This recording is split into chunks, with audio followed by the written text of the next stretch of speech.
pessoal, sejam bem-vindos a mais uma sessão do Vendas B2B Summit. Hoje eu estou aqui com Guilherme Cecílio, a.k.a. Jimmy, mais conhecido como Jimmy no nosso meio, coordenador de projetos da Sodexo, um amigo, um grande parceiro aí nos últimos anos. Jimmy, posso chamar de Jimmy? Claro, deve, até prefiro.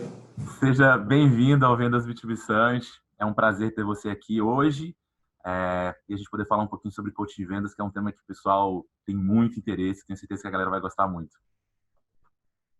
Daniel, eu que agradeço, cara. Muito obrigado aí pelo convite, por estar participando. Parabéns pelo evento. Sou fã de todo mundo que você trouxe aí para falar esse ano e vai ser um prazer contribuir. Maravilha, Jimmy. Cara, antes da gente começar, conta pra gente um pouquinho aí da sua trajetória. Eu acho que você fez parte de uma escola que gerou muita gente boa no nosso ecossistema. Conta um pouquinho da sua trajetória e o que vocês estão fazendo atualmente na Sodexo. Perfeito, Daniel. Cara, eu brinco como muita gente começa em vendas, né? Eu estava desempregado, tinha muito tempo, eu era publicitário, a gente não tinha, o mercado em BH não estava fácil, e eu sou muito próximo do Diego, da Rock Content, e a gente começou a conversar, ele começou a ele me convidou, falou, cara, eu queria que você viesse aqui, queria que você tentasse ficar um tempo em vendas aqui conosco, eu estou tocando, eu estou começando esse projeto, está sendo bem legal. E eu entrei lá quando a gente, acho que éramos 8 pessoas quando eu entrei lá, e eu aprendi muita coisa com ele. Fiquei 2 anos lá na Rock Content, sou muito grato ao pessoal de lá, adoro todo mundo. E lá eu comecei como vendedor, passei para gerente, montei o primeiro time de vendas lá, saí quando a gente tinha mais ou menos umas 20, 25 pessoas, já tinha trabalhado com o Matt, né, que também alguém com quem aparece aqui sempre. Uhum. Foi hoje, para mim, minha grande escola. Foi lá que eu encontrei a carreira que eu gostei de seguir. E depois eu passei por outras startups, fiquei um tempo na Smart Bill, depois fui convidado, trabalhei um tempo com o pessoal da Outbound, Uhum. depois trabalhei um tempo na Simpla. Cada uma dessas empresas eu acho que eu aprendi uma parte do que eu faço aqui hoje. E foi um pouco por essa experiência que eu vim convidado para trabalhar aqui no Sodexo, onde eu comecei a montar o departamento de pré-vendas e para colocar um pouco em prática essa teoria toda que a gente está estudando, que é de montar uma escola de vendedores mesmo, contratar o pessoal, treinar, fazer com que eles cheguem numa performance máxima. E estou gostando bastante daqui, 3 meses de casa ainda, mas a gente já tem algumas coisas que deram certo aqui para compartilhar com o pessoal. Maravilha, Jimmy. Cara, eu já falei isso em várias outras entrevistas. Eu acho que coaching de vendas, né? Depois é bom você esclarecer bem o que a gente está se referindo quando a gente está falando sobre coaching de vendas. Mas para mim a forma mais efetiva é desenvolver vendedores. Eu não sou da linha de que acho que sala de aula é um ponto de partida, mas a gente aprende mesmo no dia a dia e é recebendo feedbacks. É, a gente Acho que é um conceito que está se espalhando aí. Vocês trabalharam com o Jaco também aí, né? Com o Jaco da Academy by Design.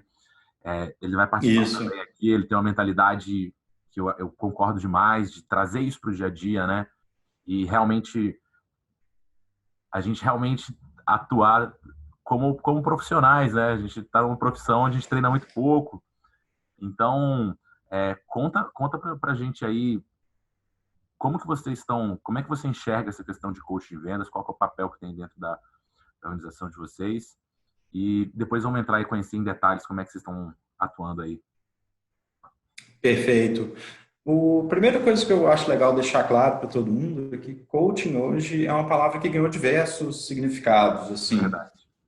na falta de um termo mais adequado para o que a gente faz aqui no dia a dia, a gente acabou usando ele, mas eu não tenho assim alguma certificação em coaching, essa parte um pouco mais formal do treinamento, mas a gente pegou a palavra porque ela é que é o mais usada lá fora para mostrar o que a gente faz. E o que a gente tem pensado aqui, tanto aqui na Sodexo quanto em outras empresas onde eu comecei a desenvolver esse modelo, é mais ou menos o seguinte: você tem 2 formas de abordar a questão de treinamento e várias empresas estão vendo que tem diferentes resultados em cada uma. A primeira é que é a mais comum hoje em dia, incrivelmente ainda é bem comum, é quando você chega, ensina para a pessoa durante 2 meses ali no onboarding o que é que ela tem que fazer, qual que é o produto que ela tem que vender e solta ela no mundo para trazer os resultados. E a segunda, que é uma coisa muito comum nas startups que eu trabalhei, que eu aprendi ao longo desse tempo, é aquela mais próxima de um treinador de uma equipe de futebol ou de uma equipe de qualquer outro esporte. Você está ali junto no dia a dia, você treina constantemente o processo que se criou e você ajuda no desenvolvimento individual de cada pessoa para ela conseguir atingir a performance desejada. Esse tem sido o modelo que a gente aplicou aqui. Essa tem sido a base de tudo. Ao invés, ter um acompanhamento mais próximo de cada pessoa com quem você trabalha e ajudar cada um a se desenvolver de acordo com os gaps que você for encontrando e para fazer a performance do time chegar num nível maior. Que esse deveria ser o papel principal do gestor, né? Eu já falei isso também algumas outras vezes aqui. O Roberto fala isso, né? Que ele gostaria que a profissão o cargo de gestor de vendas fosse chamado de coach de vendas. Deveria ser a principal função do gestor, tá ali ajudando o time a se desenvolver, ajudando o time a performar mais. É impressionante como a maior parte das empresas que a gente vai, o gerente está tão atarefado com questões operacionais que ele muitas vezes justifica que não tem tempo para fazer coaching, né? Pois é, e foi muito legal a gente ter conhecido o trabalho do Roberto desde o começo, porque eu tirei mais ou menos, eu entendi que minha missão vinha quando eu li o livro dele. Foi mais ou menos isso. Falou, poxa, meu trabalho aqui não é acompanhar de vez em quando, ou fazer aquela reunião de pipeline uma vez por semana com cada um. Mas se eu for gastar meu tempo, eu acho que 30% do meu tempo tem que ser gasto nessa parte de coaching, treinamento, estar próximo do time, estar próximo da equipe, ajudando eles a fazer a venda, fechar negócio, ou qualquer outra atividade que esteja impedindo isso no dia a dia. O Roberto fala muito isso. Para mim, 80% do que eu aprendi foi com ele e com o Matt também, que são da mesma escola. Mas isso é bacana que a gente às vezes esquece, mas, poxa, no High Output Management, você já falava que seu resultado é a soma do resultado do seu time. Então, você tem que estar próximo ali da operação no dia a dia. Não tem como você influir de outra forma. Legal. E como é que vocês fazem aí no dia a dia? Como é que é a estrutura aqui? Como é que é o processo de coaching de vocês aí dentro? Tá. Aqui na Sodexo, hoje a gente já está bem adiantado com alguns processos que a gente fazia e hoje eu cuido exclusivamente do time de pré-vendas aqui. Então, mudaram-se algumas coisas no processo, mas é fácil de adaptar se estiver com uma equipe maior. Uhum. A primeira coisa que a gente faz aqui é definir mais ou menos o que vai ser a estrutura do treinamento. Então, hoje em dia, a gente faz 3, a gente chama de aulas por semana, são 3 aulas de meia hora, coisa rápida, informal, tenta fazer do jeito, sem PowerPoint, sem nada.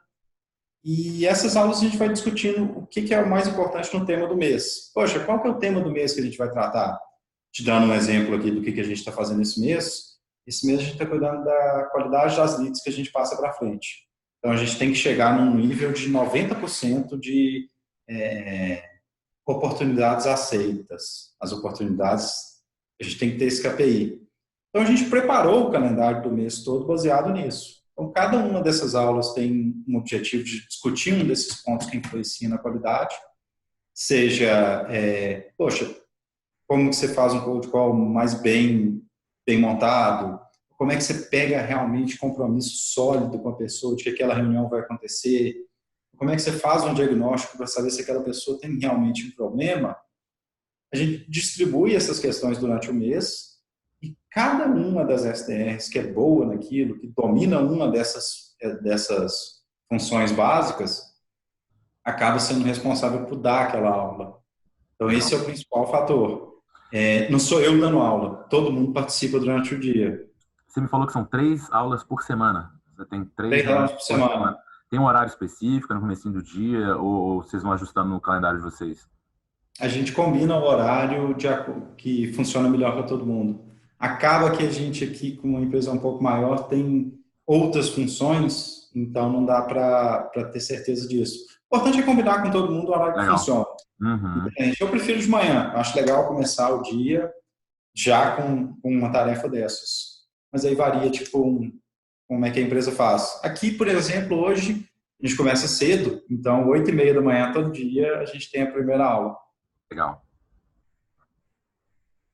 Em cima disso, outra coisa que a gente faz além dessas aulas é o acompanhamento individual de cada um.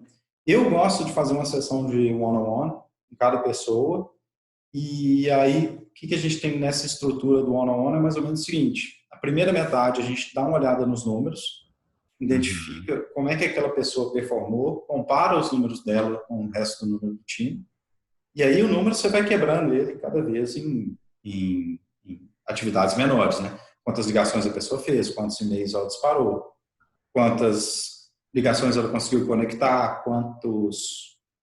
quantas reuniões ela conseguiu marcar, quanto que ela trouxe de resultado financeiro. Quando você olha isso tudo e compara um com o outro, você começa a perceber assim, qual o ponto que você deveria trabalhar com aquela pessoa que vai mais impactar aquele KPI que você tinha combinado no início do mês. Então, hoje, por exemplo, eu tenho uma reunião com uma colega nossa que ela tem tido um número de reuniões mais baixos do que os outros, assim, ela tem agendado menos oportunidades que os outros, mas ela tem conseguido uma qualidade maior de reuniões aceitas. O que a gente decide é entender assim, como que a gente vai trabalhar esse número, como esse número vai impactar o resultado final dela. De comum acordo, a gente define uma característica do processo de cada um que a gente vai trabalhar. Pode ser a quantidade de ligações por semana, pode ser a forma como ela faz o cold call, mas o mais importante é que qualquer característica que você for trabalhar individualmente, trabalhe uma coisa só de cada vez, não faz aquela coisa que você ouve uma ligação da pessoa e passa 10 ou 12 pontos de melhoria. Olha um ponto de melhoria só. E combina com ela assim, olha, a gente esse mês vai trabalhar em cima disso. Poxa, você pode errar tudo, mas a gente não vai errar nisso. Se você conseguir fazer esse trabalho individual com a pessoa e se você conseguir ajudar ela a desenvolver aquele ponto, outra grande vantagem é que ela aprende sozinha a resolver os outros pontos no dia a dia. Então não é só trabalhar junto, mas é ajudar a pessoa também a ter essa noção de como achar um problema e montar uma forma de resolver ele sozinho. Legal. Quando a gente está a gente coloca os números na mesa, né, Jimmy? Tipo, no caso de pré-vendas, né, volume de atividades, qualidade ou quantidade de respostas, oportunidades geradas. E no caso de vendas, né, taxas de conversão de etapas por etapas. Compara entre todo o time, compara entre os pontos, os gaps surgem muito claramente, né? Fica muito óbvio para todo mundo onde realmente está a maior oportunidade de melhoria, né? Fica muito claro. E é legal uma vez que você tem um processo uma vez que você tem um processo montado, o que eu acho mais bacana é que quando você compara um com o outro, duas coisas acontecem que ficam muito legais. Assim. Primeiro, você tira aquela questão de não parece que você está apontando um erro, você está ajudando uma pessoa a melhorar uma parte do processo dela. E segundo lugar é que começa a ficar muito claro o que você precisa fazer em comparação com o resto do time. Você vê seus colegas fazendo. Isso aí cria uma coisa que eu acho bem legal, que é o seguinte: você cria uma cultura interna de coaching dentro da empresa. Não sou só eu te ensinando. Você pode ajudar o seu colega numa coisa que você faz muito bem e que ele está tendo dificuldade. Você pode procurar um colega para que ele te ajude em algo que você notou que você está ficando para trás. Pô, Daniel, eu acho que isso melhora muito a cultura no dia a dia do trabalho. Porque a partir do momento que você se sente como que você sente que tem gente te procurando para ajudar numa coisa que você faz muito bem, a pessoa se sente muito mais valorizada, porque ela se sente dona daquele processo e ela se sente mais responsável para fazer aquele processo girar. Isso tem sido assim uma coisa uma das melhores descobertas que eu fiz nesse meio tempo. Bacana. E eu até puxando o Roberto de novo para a conversa aqui, ele sempre sugere que o, a, a pessoa faça parte desse diagnóstico, né? Com os números na frente, né? Tipo, não é só você chegar e falar, olha, você precisa melhorar tal coisa. Chegar para a pessoa e falar, Uhum. olhando esses números, né? O que que você acha que você precisa de ajuda, né? E você cria realmente essa capacidade na pessoa de se autodiagnosticar e, e quando você se autodiagnostica, né? Não vem de fora, acho que você se sente mais dono daquele desafio de melhorar, né? Uhum. Se a pessoa não acha que ela não tiver de ser o dono dessa vontade de melhorar, se a pessoa não tiver convicção de que ela tem que fazer aquilo, não adianta. Você pode passar a vida inteira apontando algum ponto errado no processo dela, que ela não vai sentir a mesma vontade de trabalhar aquela coisa. Então, o que eu faço para ter isso, e voltando ao Roberto mesmo, isso aí, como a gente diz por aí, eu roubei dele mesmo, é mais ou menos o seguinte: na primeira reunião do mês, a gente pega os números da pessoa para trás, e eu faço mais ou menos essa pergunta. Olha, esse mês nosso objetivo é, e esse está no meu exemplo aqui, melhorar o nosso nível de qualidade de 70% para 90%. Dentro dos seus números do mês passado, o que você acha que a gente precisa trabalhar para você chegar nesse número? E aí a gente tem uma conversa de mais ou menos 5 minutos, mas o ponto que a gente vai trabalhar tem sempre que vir de comum acordo entre os dois. A gente tem que falar, então, a gente combinou que a gente vai trabalhar, não sei, sua taxa de no-show. Vai ser minha taxa de no-show. Então, perfeito, a gente vai trabalhar isso esse mês. Mas, poxa, tem sempre que ter a gente fala nesse buy-in da pessoa, essa vontade dela em trabalhar nesse número. E, Jimmy, vocês fazem essa reunião onde vocês identificam o problema que vai ser trabalhado, vocês fazem uma vez por mês com cada uma das pessoas, e aí, a partir durante o mês, vocês vão trabalhar esse ponto que foi identificado? É, a frequência nossa é uma vez por semana. A gente tem um ciclo aqui, como é só de pré-vendas, nosso ciclo de aprendizado é muito rápido. Então, Uhum. você consegue aprender muito em uma semana. A recomendação que eu dou é que não deixe de fazer. Um mês, para mim, deve ser o tempo mínimo. Mais do que isso não faz sentido. Mas quando você tem um ciclo de vendas, às vezes, de 3, 4, 5 meses, não tem muita novidade de um mês para outro. Agora, em pré-vendas, a quantidade de atividades é tão grande que eu recomendo fazer uma vez por semana. Você consegue evoluir muito rápido. Às vezes, você consegue tratar um ponto e você consegue resolver uma questão dentro do processo em uma semana. Então, isso vai depender muito do tamanho do ciclo que você coloca. Mas eu gosto dos sprints de uma semana para tentar resolver alguma coisa.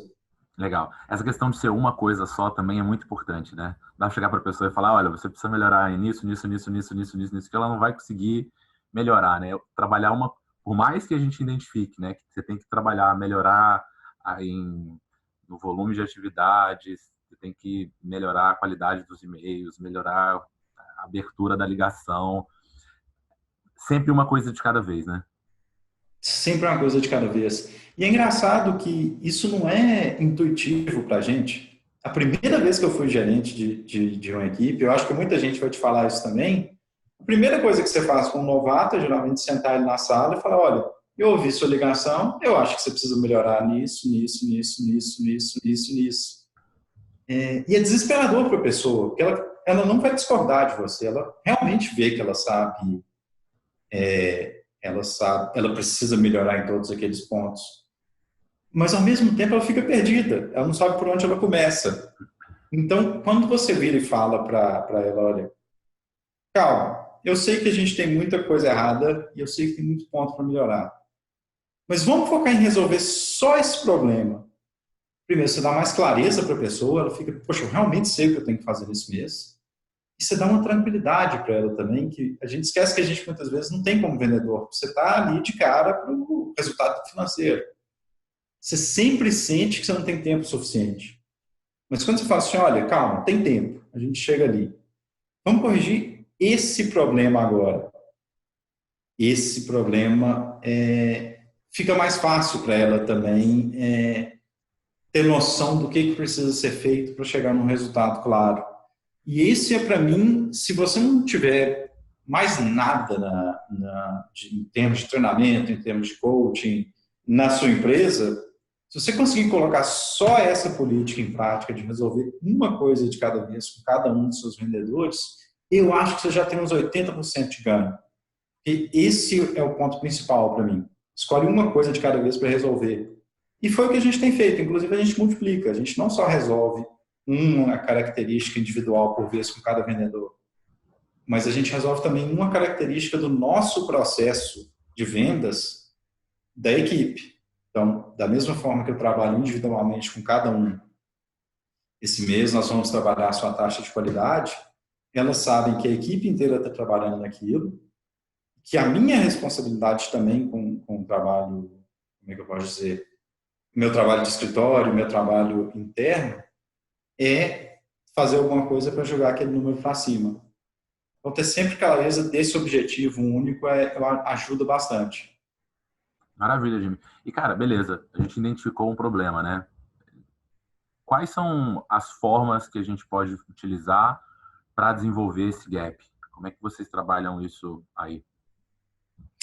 A melhor forma de você trabalhar um gap é converter aquilo em algum indicador. A pessoa tem que ter uma noção numérica mesmo de que ela está melhorando, porque às vezes ela não vai sentir que ela está. Se ela não conseguir acompanhar a subida, pode ser um pouco frustrante. Poxa, eu fiquei um mês trabalhando nisso e eu não sei se eu estou melhor ou se eu estou pior. Então, se eu te der um exemplo dos mais comuns aqui que a gente tem no nosso dia a dia, que é o primeiro ponto em qualquer processo de pré-vendas, é a taxa de aproveitamento de cold call. Poxa, estou fazendo cold calling, estou fazendo cold calling, a coisa não está melhorando. Então, vamos supor que dentro da sua pergunta a gente descobriu que é esse o ponto que a gente vai trabalhar. Então, como a gente já disse antes, poxa, está de comum acordo entre os dois? Concorda que é isso? Concordo. Tá. Como é que a gente vai ter um indicador que a gente mostra que você melhorou? O indicador mais óbvio aí é a quantidade de cold calls bem-sucedidas que você faz. Então, você senta com a pessoa depois e pega dentro do processo dela, pede para ela executar aquilo 2, 3, 4 vezes na sua frente. Concordou? Poxa, eu vi 4 cold calls aqui. Ótimo. Vamos trabalhar então. Aí você vai quebrando aquilo cada vez em atividades menores, uma atividade que seja manuseável para ela, que ela consiga ter controle. Então, olha, eu acho que do cold call aqui que você está fazendo, a primeira coisa que você está fazendo é que seu tom de voz não está correto. Então, além de você estar trabalhando só o cold call, durante o primeiro dia, ou durante a primeira série de exercícios, você vira para a pessoa e faz a mesma coisa. Olha, pode errar em tudo nos próximos 4 que você vai fazer. Você faz do lado. É aquela parte prática mesmo, de ajudar a pessoa como se fosse um treinador de algum esporte. Então vamos lá, chuta essa bola 50 vezes aí e vamos ver onde você está errando. A pessoa, quando ela faz 5 com ela, você pode errar em tudo. Você não vai errar no seu tom de voz. Você consegue pegar as gravações ao final desse ciclo e ver, viu a diferença de um para o outro? E, perfeito. Então hoje você vai, durante o seu trabalho, mantenha isso em mente. Erra em tudo que você quiser, menos no tom de voz. Então, a ideia é sempre assim, quebrar a tarefa que você decidiu da forma, na menor unidade possível de melhoria e acompanhar isso dia após dia. Ao final, você volta no número que você tinha combinado que você ia avaliar com ela, e no caso, esse número foi a quantidade de leads, de cold calls que você tinha que fazer para bem aproveitados, e você avalia com ela a melhoria que ela teve em função daquele KPI do começo para o final da semana, ou de 2 semanas, dependendo do tamanho do sprint que você fez. A ideia é justamente essa, coloca um número no lugar, coloca um número que seja claro para vocês dois, e vá fazendo pequenos exercícios ao longo da semana, no final compara como é que aquele número evoluiu. Legal. E, ou seja, você chegou a comentar antes que tem esse trabalho, faz essa questão que eles chamam de shadowing, né? De seguir um cara que é melhor naquele aspecto, né? Uhum. Acompanhar um colega que é muito bom naquele ponto que você precisa melhorar. Tem essa questão de realmente estar do lado da call, dando feedbacks, né? Ou ouvindo as ligações, ou realmente durante um momento ali estar ali junto. Vocês também trabalham com role-playing? Tem alguma outras coisas que vocês fazem aí nessa questão de desenvolver esses gaps? Tem. Geralmente, a coisa mais importante hoje, ou mais importante não, mas as duas melhores ferramentas que eu conheço foram as que você mencionou agora. Ouvir as ligações, tem uma gravação, você consegue ouvir a pessoa no dia a dia dela, você consegue ouvir uma ligação de verdade e ver como é que ela tem evoluindo, gravar elas e fazer a comparação, né, de como é que a pessoa estava 1 mês, 2 meses, 3 meses atrás. E a segunda e a melhor coisa que eu conheço até hoje para treinar, seja vendedor, seja pré-vendas, mas qualquer pessoa na nossa área, é o roleplay. O roleplay é uma ferramenta fantástica e eu fico impressionado tanto que ela é pouco usada. Verdade. Fazer um roleplay bem feito te ajuda a praticar um processo num ambiente mais seguro. Você vai criando aquela confiança para aplicar quando chegar a hora do jogo. Para mim, a melhor definição disso até hoje que eu li, e acho que é um livro que você conhece também, é do Bill Walsh, que é The Score Takes Care of Itself. Cara, não conheço. Não conhece? Não conheço. Uma coisa um dos melhores livros que eu já li sobre liderança e sobre como é que você comanda uma equipe. O Bill Walsh foi um treinador de futebol americano que pegou um dos times que teve a pior performance e, se não me engano, levou a conquistar 2 ou 3 Super Bowls no ano seguinte. E a base da filosofia dele era mais ou menos a seguinte: esquece o resultado final, se preocupa em dominar muito bem o processo, se preocupa em ser muito bom naquilo que você faz. Se você domina o processo, se você faz ele bem feito, você treina bastante o processo que você tem que aplicar, o resultado fatalmente vem.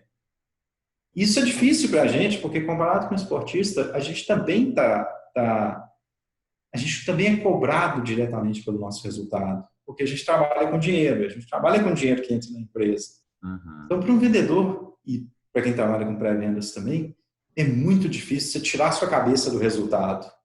E, às vezes, para conseguir um resultado naquele mês, para ter nessa pressa de conseguir um resultado, você acaba pecando no processo.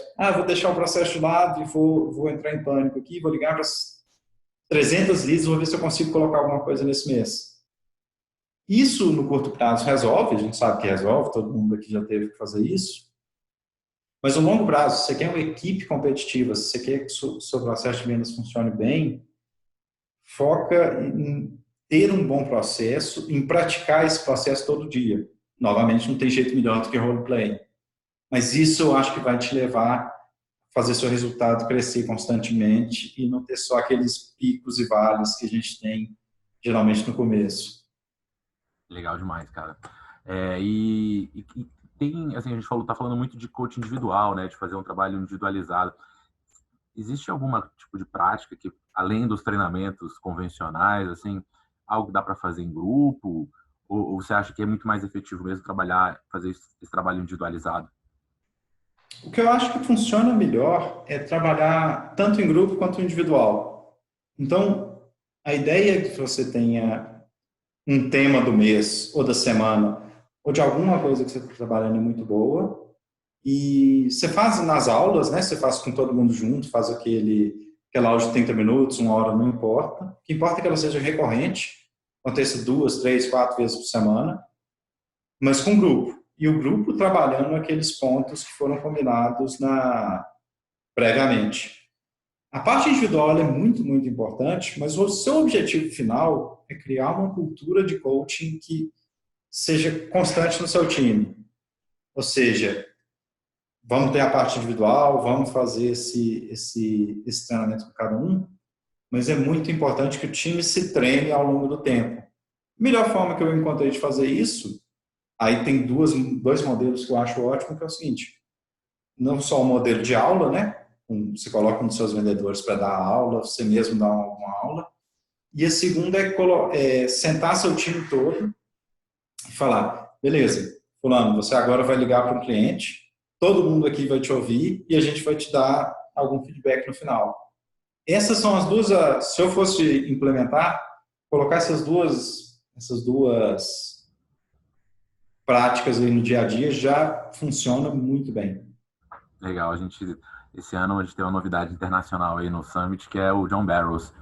E ele dá essa dica, ele chama de Power Hour, que é, cara, pegar às vezes um momento até que a time tá meio sem energia, assim, e vai o time inteiro para uma sala, e todo mundo faz ligações, e todo mundo compartilha e dá feedbacks. Eu acho que é uma forma interessante também de explorar isso e de criar essa cultura mesmo de aprendizado constante. Tá? Vendas, é claro que a gente precisa ter um ponto de partida, a gente precisa ter um playbook, precisa conhecer as técnicas e tudo, mas se aprende mesmo é no dia a dia, né? É igual o esporte, né? Não dá para ler um livro sobre futebol e achar que vai entrar no campo e vai jogar. Você pode até entender um pouco sobre tática, entender algumas coisas, tem uma parte teórica, mas você tem que ir para o dia a dia e receber esses feedbacks no dia a dia para se desenvolver, né? Eu acho que a melhor comparação é com o futebol mesmo. O David Sandler tem um livro que eu acho que a tradução para o português fica como "Você não consegue aprender a andar de bicicleta num seminário". É tipo isso. Você tem que ter essa prática. E o mais legal também é praticar em frente ao grupo inteiro, sabe? Colocar todo mundo para passar vergonha em frente à sua equipe. E se você for gestor, faça que é muito importante que você ligue também nessas sessões. Você mesmo também tente fazer a ligação. Todo mundo tente junto. Para mim, o Power Hour ele é fantástico para conseguir fazer melhorar a performance de cada um. É legal você falhar um pouco na frente de todo mundo, para o pessoal ver que não tem problema. Você também não faz aquela ligação perfeitamente. E desmistifica um pouco o aprendizado, o treinamento, quando você faz em conjunto. Legal. E, cara, uma desculpa que eu ouço bastante, assim, de gestores, na hora que a gente vai falar sobre coach, tem que fazer one-on-one, não sei o quê, meu time é muito grande. Na sua experiência aí, cara, aí na Sodexo e nas anteriores, até que tamanho de time você acha que dá para fazer um trabalho próximo de desenvolvimento, assim? Quando é que o negócio perde a mão, você precisa quebrar? Você tem um número na cabeça aí, ou uma faixa? Cara, a primeira vez, aí eu vou contar da minha experiência própria, a primeira vez que eu realmente perdi o controle e não consegui acompanhar todo mundo de perto, meu time já tinha 14 pessoas. E hoje, pelo que eu tenho acompanhado no dia a dia, de 8 a 10 é um número ideal. Se você pensar bem, você não vai deixar de ter suas atividades administrativas. Poxa, eu tenho que fazer o reporte para o meu chefe, eu tenho que fazer reporte para a companhia, eu tenho que participar de treinamento também, eu tenho que, às vezes, ter reunião com as outras áreas. Então, você não vai levar em conta que 100% do seu tempo vai ser dedicado a isso. O que eu dou de recomendação é, sei lá, se você está gastando mais de 20% do seu tempo com essas atividades paralelas, você está gastando muito tempo, você tem que voltar atrás. Os outros 80% de tempo você tem que dedicar ao seu time. E na prática, com esses 80% de tempo trabalhando aí 8 horas por dia, 5 dias por semana, que é o mais comum, mais do que 8 pessoas fica quase impossível. Porque você gasta 1 hora com cada um, geralmente para fazer um one-on-one por semana. Você deve gastar mais ou menos 1 hora também de acompanhamento aí no dia a dia para ouvir ligações mesmo deles, sentar ali do lado. Tem mais as aulas que você tem que preparar, e se isso aí já vai meia hora todo dia, com mais de 8, o problema não é nem que você não consegue, é que você não consegue fazer direito. E esse é um ponto que eu notei também, e só consegui notar falhando, que foi, às vezes, quando você não dá a importância necessária para aquilo, você chega numa reunião de one-on-one, você está corrido, você não lembrou de olhar as notas que você fez na reunião passada, você não lembra o que vocês combinaram de entregar nessa próxima reunião, você desmotiva seu time porque eles começam a olhar para você e falar, poxa, se ele não está interessado nisso, se ele não está pronto para participar dessas reuniões, eu também não estou. E aí você tem que liderar, por exemplo, nesse caso, você tem que ser a pessoa que vai entregar o comprometimento do seu trabalho. E ter esse comprometimento individual com mais de 8 pessoas é quase impossível. Você acaba fracassando, fracassando e não tendo uma boa performance com o time inteiro. E aí você, como treinador, compromete o resultado da equipe. Então, para mim, mais do que 8 já começa a ficar um território perigoso. Você acha que você está conseguindo e, na verdade, você está simplesmente fazendo mal feito com mais pessoas. Cara, sensacional. Eu não canso de repetir, cara, das minhas experiências, das operações que eu acompanho, esse processo de coaching é, sem dúvida nenhuma, o principal acelerador de desenvolvimento, de ramp-up. Não tenho dúvida disso. Se a galera ainda não está fazendo, cara, tem que fazer. E, Edmir, assim, para a gente finalizar, quais são os, assim, quando a gente está começando, para o pessoal que ainda não faz e quer fazer, quais são os principais, assim, desafios que o pessoal tem, ou os principais aprendizados que você teve, que você acha que vale a pena, que você gostaria de saber lá atrás e gostaria de contar para o pessoal? Eu aprendi muita coisa errando ao longo desse tempo, já perdi muitas vezes o resultado e o controle do time. Tem algumas coisas que eu acho que é legal a gente compartilhar para que talvez você não erre, para evitar que as pessoas errem ao longo do tempo. A primeira coisa que eu acho é mais ou menos a seguinte: vai começar a vir uma pressão muito forte se os resultados demorarem a aparecer. Você deve ter sabido disso, a gente já trabalhou em muita startup, em muita empresa que foi bootstrapped. Acaba que, como é que eu posso dizer? É muito fácil fazer coaching quando também você tem um resultado financeiro garantido. Então, sua maior dificuldade vão ser naqueles primeiros meses ali em que o resultado tende a flutuar e o caixa tende a não... Às vezes você olha, você vê que você tem um problema no seu fluxo de caixa, você começa a ser cobrado, né, pelo fundador ou pelo CEO da empresa, e você tem que ter um comprometimento grande de tempo, são, sei lá, 6... A gente está começando a ter resultados aqui no Sodexo, e demorou 6 meses, os resultados vieram, a gente está com... E aí deixa eu só também me gabar um pouco do resultado. A gente está com... A gente fez nos 2 meses agora 3 vezes mais do que a gente fazia no começo, com a mesma equipe, com o mesmo headcount. O resultado vem, mas você tem que ter essa tranquilidade para trabalhar. Eu acho que a primeira dica que eu dou é: você vai investir nisso, combina isso claramente com o resto da empresa. Combina com o CEO, combina com a pessoa para quem você responde. Não importa quem seja, mas explica que você está fazendo um processo que ele tem um prazo maior de ramp-up, ele vai se pagar ao longo do tempo, né? Você pode mostrar, está diversos, você tem artigos, você tem exemplos de outras empresas, mas toma cuidado para não ter que abortar isso no 3º ou 4º mês, porque você foi pego de surpresa com alguma variação ali nas suas metas e no resultado.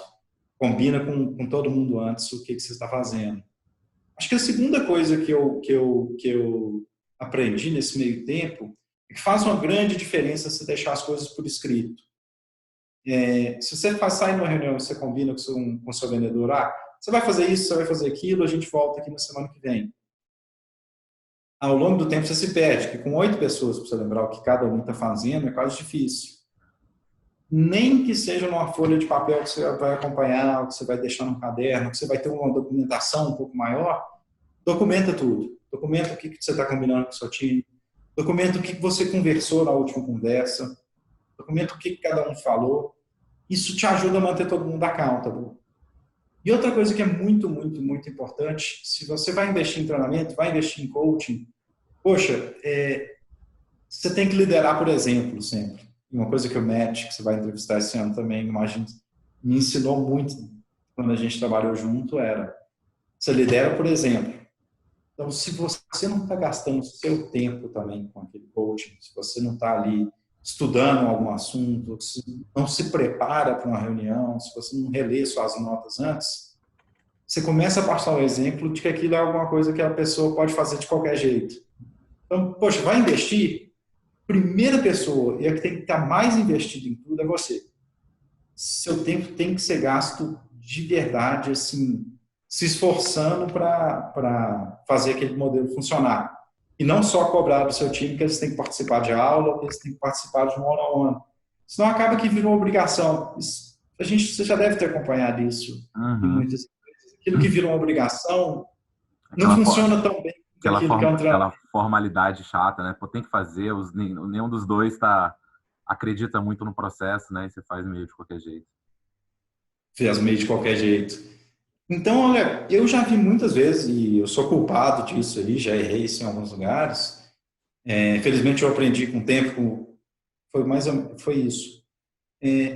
Seu comprometimento tem que ser o maior do seu time. Se você é o gestor, você tem que ser a pessoa que está mais empolgada para aquela reunião, você tem que ser a pessoa que está mais preparada para aquela reunião, você tem que estar disposto a investir um tempo muito grande. E não é um tempo fácil, não é uma coisa que você consegue resolver sem preparação, sem comprometimento. Assim, foi das coisas que mais me tomaram tempo até hoje. Dá resultado, mas tenta não copiar só o modelinho. Vou fazer uma aula por semana, vou fazer 3 aulas por semana, vou fazer um one-on-one por cada um. Investe boa parte do seu tempo, e aí você pode fazer uma conta que é mais ou menos o seguinte: para cada hora que você vai gastar com o vendedor, você vai ter que ter mais 1 hora para gastar longe dele, estudando ou trabalhando os problemas que vocês discutiram que são importantes. E trazendo material de estudo, trazendo material de acompanhamento para aquilo. E eu acho que isso é o mais importante. E para as reuniões também, acho que é legal, assim, feche um processo também de acompanhamento, por pior que ele seja. Então, tenta não fazer as coisas assim de última hora. Cheguei e vou improvisar uma aula hoje. Não, deixa claro para todo mundo que vão ter 3 ou 4 aulas por semana, que vai ter uma sessão de one-on-one com cada pessoa por semana, que o formato dela esteja bem desenhado. Não importa qual formato você vai seguir, assim, tem diversos modelos que você pode ter para essas reuniões, mas deixa claro para todo mundo que tem uma padronização naquilo, por menor que ela seja, para não ficar parecendo uma coisa que está solta demais. Maravilha, Jimmy, cara, sensacional. Eu acho que são dicas aí, assim, que podem ajudar bastante o pessoal. Para mim é um dos processos mais importantes dentro de uma operação de vendas. Se vocês não fazem ainda, implementem imediatamente. Se a galera quiser saber mais, assim, trocar ideias sobre o assunto, como é que o pessoal pode te encontrar? Bom, ainda não tem nada formal sobre isso, não tenho uma empresa, não tenho uma consultoria, não tem nada, mas a melhor forma de me encontrar é me procurando via LinkedIn, mandando uma mensagem, eu respondo todo mundo. É lógico, não tem problema nenhum, meu e-mail corporativo é guilherme.cecilio@sodexo.com. Se alguém quiser conversar sobre o assunto, me manda um e-mail que eu tento responder rápido. Mas por enquanto está só nisso, ainda não tenho um site nem nada formalizado. Você tem veia de conteúdo aí, hein? Tem que lançar um blog, alguma coisa, hein? Cara, eu queria fazer até combinar isso com você aqui, deixar como um comprometimento meu, então. Não só queria participar de outras edições, mas eu prometo que se eu participar, eu vou estar com o blog aqui pronto, escrito, e onde eu vou compartilhar um pouco do que eu tenho aprendido aqui. Espero que num ano de muito resultado aqui na Sodexo. Jimmy, valeu demais, viu? Tá convidado para o ano que vem e estou ansioso para ver esse blog aí. Eu também estou ansioso para lançar, Daniel. Parabéns de novo pelo evento, cara. Sou fã, gosto mesmo, acho que o conteúdo é de muita qualidade. Obrigado demais aí pelo convite. Valeu, um grande abraço.